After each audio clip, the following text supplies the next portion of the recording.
สิโชว์ผลงานด้วยพี่น้องเอ้ยตัวหนักตัวหนัก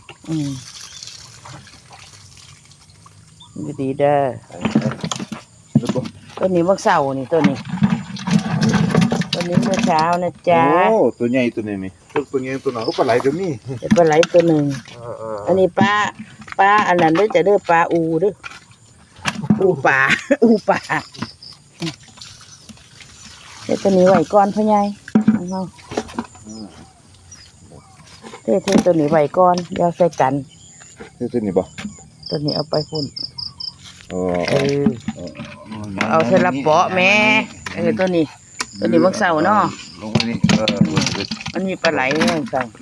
ตัวหน่อยก็จะเอาลงสานี่แหละจ้ะปล่อยตัวนี้เมื่อคืนนี่ตัวนี้ฝนตกแล้วทั้งไปไต่น้ำปลาบืนน้ำปลานั่นน้ำปลาลูกอูนี่3โอ้ตัวใหญ่อยู่ตัวนี้เมื่อคืนนี่จ้ะเนี่ยนี่เมื่อคืนอยู่ในตู้เย็น2มันตายมันตื่นถือตัวหัวค่ำเดี๋ยวฝนอยู่จ้ะเดี๋ยวอยู่ดีกินแล้วฝนมันตกน้ำเนาะ